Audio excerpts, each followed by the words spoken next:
Lafim-baovao fatateraka kosa indray nitondra ny fijeriny zavamisy ao Fianaratsoa ao ny ministry ny atitany Andriamatoa mahafaly solona andrasana Olivier Hetsomaomby ny fitantanana izany tanana izany teo aloha antony nanolona ny mpitantana rano fanazavany hatrany arahantsika teo zao manaraka izao ny fanadidina miompana amin'izay.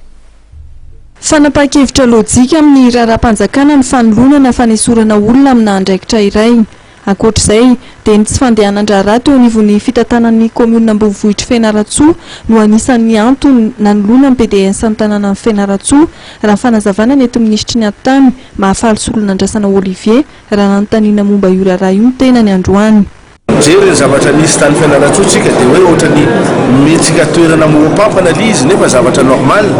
efa niteneny koa any amin'ny gazety any li izy fa hoe jery zay zavamisy teny Fianaratsoa ary efa nisy dingana maro mihitsy natao mikasika ny Fianaratsoa io zany mbola tsy nilamina foana ary io tsy fanomezantsiny fa ny zavatra fantatray efa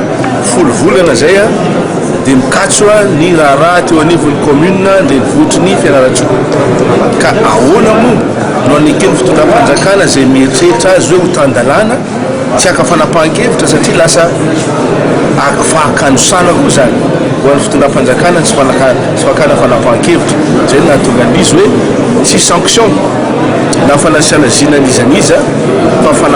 fakana fanapahan-kevitra mba hisiny fitoniana eo amin'ny commune urbaine Fianaratsoa. Raha ny fanazavana dia efa mandray andraikitra ny solotenan'Andriamatoa Petra Kotomyaina izay tsy iza fa ny lehibe any distrika ny Lalangina teo aloha izay administrateur civil. Ankoatra ny Fianaratsoa raha ny feo mandeha dia maromaro ny komuna izay asipanoivana ny mpitantana azy. Izavy ny komuna manaraka ao aorian'ny Fianaratsoa. Tsy dia fanesorana tena mahamay fa hoe ahoana natao mba hisiny fampandrosoana tena anivon'ny komuna tsirairay avy. Mikasika ny volavolan-dalàna momba ny fifidianana kominaly indray dia laza ministry ny atitany fa eo anivon'ny filakevitry ny ministra ny fandiniana izany. Efa kely sisa tsika manko zay mahandrasa kely fa veriko foana fa misy dingana tsy maintsy metrahana azy zany averiko foana zany na dia ohatrany hafahafa izy fa eo anivon'ny filakevitry ny ministra izy amin'izao fotoana zao aorinan'izay dia alefa any amin'ny atemeram-pirenena dia tsy maintsy hivoaka foana le io ary za zany samy teny fa tsisy olona manana tombotsoa ampikatso ny fifidianana ny ovon'ny commune tsy ny fitondram-panjakana amin'izao fotoana zao mihitsy ny ampikatso na mitady ampikatso ny fifidianana ny ovon'ny commune fa tsy maintsy misy ny fandaminana anaty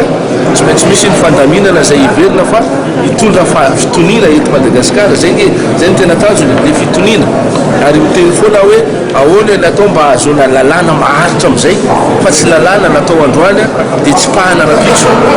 ka eo ampandiniana an'izay mahatonga an'izy somary hoe misatra kely